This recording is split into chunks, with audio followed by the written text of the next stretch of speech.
Hi, everyone. Welcome to the very first episode of Jet Set Hearts in Motion, exclusively here on the Hope Harbor Sports Network. I'm Emily, and I'm your host, and I'm so excited that you're here. So, when people think about sports, they usually think about wins, losses, touchdowns, highlights, but sports is so much more than just the moments in the game. It's about your confidence, your leadership, your perseverance, everything that builds you as a character and an athlete. And that's what my show is all about.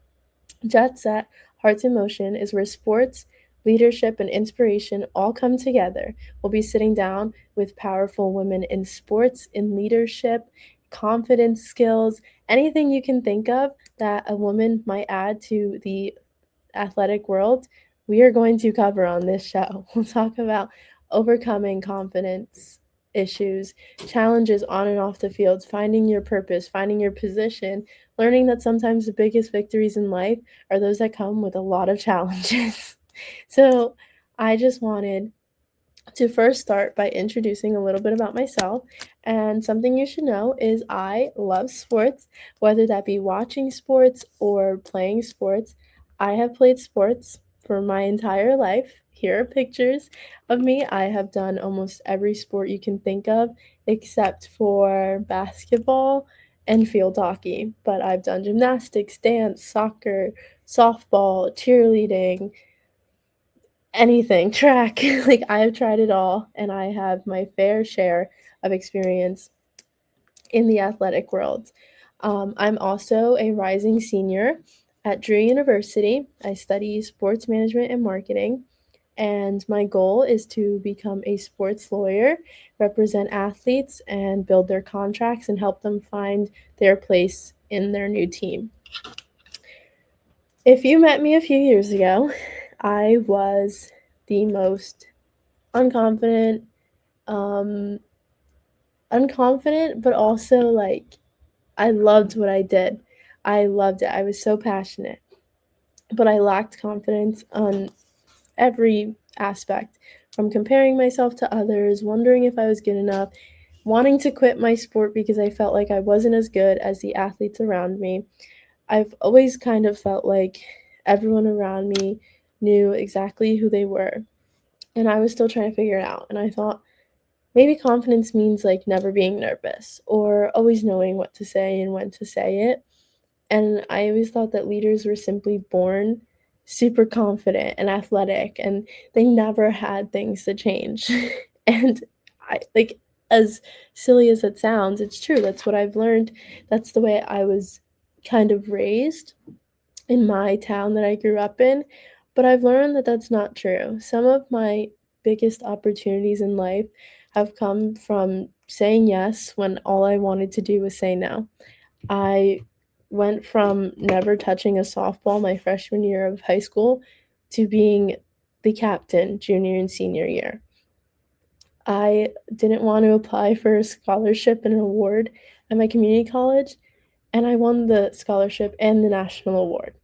I was scared to apply for this internship because I was so worried that there was many more people that were more qualified than I was. Yet here I am. And I think that over these past few years through these experiences, I've learned confidence. I've gained confidence in myself and my abilities and everything I do. And I think that is one of the biggest and most important thing that an athlete can have. So this is kind of where the magic happens. One of my favorite quotes in sports says that sports do not build character, they reveal it. And I think it kind of does both. Sports teach us that it's okay to lose sometimes. It's okay to fail. We're going to mess up plays. We're going to strike out. We're going to miss opportunities. We're going to have bad days.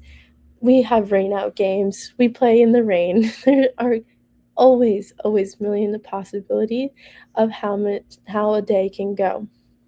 But sports also teaches you to get back up, that show up every single time, to never back down, to never quit, to give something your all, whether you'll be good or bad at it.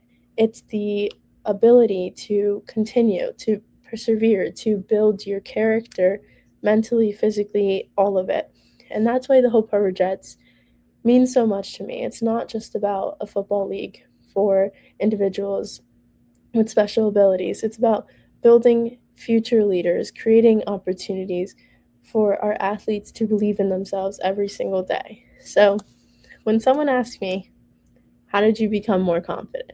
How did you break out of your shell? How did you get to where you are today? I always tell them that I'm still working on this, like every single day. It is not something that you were born with. It is not something that is easy to find, but confidence isn't a finish line. It's a work in progress. Every single day, you are in constant motion. So, sometimes confidence looks like speaking in front of a room full of people. And sometimes it's simply raising your hand and asking a question in a room you're not comfortable in.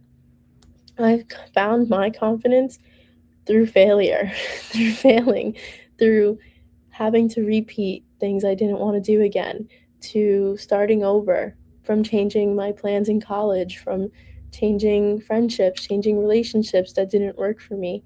I had to fail. I had to go through hard times to find out what was important to me and how I can make this better for myself, how I can become confident and say, I'm happy to be doing what I'm doing. So, the biggest thing I've learned is that you will never 100% feel ready for change, ever. It's not something you're meant to do. But being confident in yourself and instilling that power within yourself and saying, I got this, I can do this, is what changes it all. So, here is my 5 step playbook to finding your confidence. Step 1, stop sitting on the bench. You don't have to know when or where you're going to start, but getting yourself there is step 1. Try something new. Learn to jump out of your comfort zone. Step number 2, take the shot. Apply for your internship, apply for the big college, apply for a new sports league. Just do it. What's the worst that can happen? They say no? Okay. You learned and you tried. Step 3 is to find your team.